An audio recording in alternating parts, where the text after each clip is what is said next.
আসসালামু আলাইকুম সুপ্রিয় দর্শক, চলে আসলাম একটা মোটরের কন্ট্রোল বক্স চেক দেওয়ার জন্য। মোটরটা পানি হচ্ছে না, কিন্তু চেক দিবেন কিভাবে? চেক দিতে হলে প্রথমে এরকম একটা ক্লিপ অন মিটার লাগবো। আমি আগে ক্লিপ অন মিটারটা এম্পিয়ারে সেট করে দিলাম।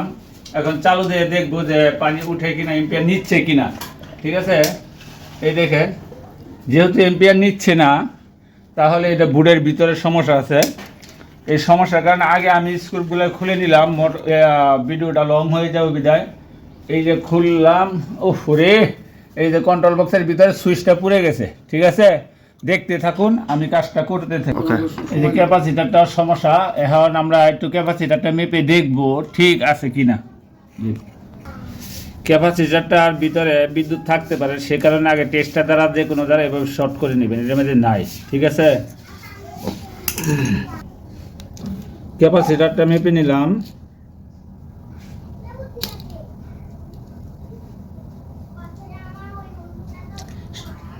ক্যাপাসিটারটা ছিল 60, এখন পাইলাম আমি 31, অর্থাৎ এটা দিয়ে পানি উঠবে না। ঠিক আছে, তারগুলাই একবারে পুইরা এই যে জয়েন লেগে গেছে, এরকম অবস্থা। তারগুলাই মনে চেঞ্জ করতে হইব। এখন তো আমার কাছে ক্লিপ নেই। এখন সুইচ ছাড়া মোটামুটি মিলিয়ে নিলাম। রানিং স্টার্টিংয়ের এভাবে বের করে এই যে দুইটা কালেকশন, এই যে দুইটা, একটা নিউট্রাল একটা ফেজ ঢুকছে, মিলিয়ে দিছি।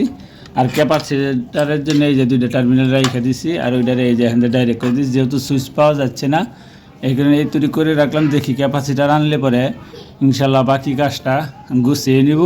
মোটর ওপেন করে দেখাবো আপনাদেরকে হয়েছে কি না। সুইচের অপশনটা ডিসকানেক্ট করে নিয়ে আমরা এই যেভাবে মিলাইলাম, কারণ যেহেতু সুইচ এখানে পাবো না, এখানে সুইচ ডিসকানেক্ট করে দিলাম। এখন ক্যাপাসিটারের জন্য এই দুইটা তার রেখে দিচ্ছি। ঠিক আছে, এই দুইটা ক্যাপাসিটার কালেকশন করে দিলে চলবো। এই যে এটা যেটা ফেস টাইমটা ডাইরেক্ট করে দিলাম, আর ক্যাপাসিটারের জন্য নিউট্রালটা রেখে দিলাম। নিউট্রাল থেকে ওইটা পাসিং দিয়ে দেবো, রানিং স্টার্টিংয়ে মিলাই দেবো আর কি। ঠিক আছে, ক্যাপাসিটার নিয়ে আসুক, তারপর ইনশাল্লাহ বাকিটা দেখতে পারবেন।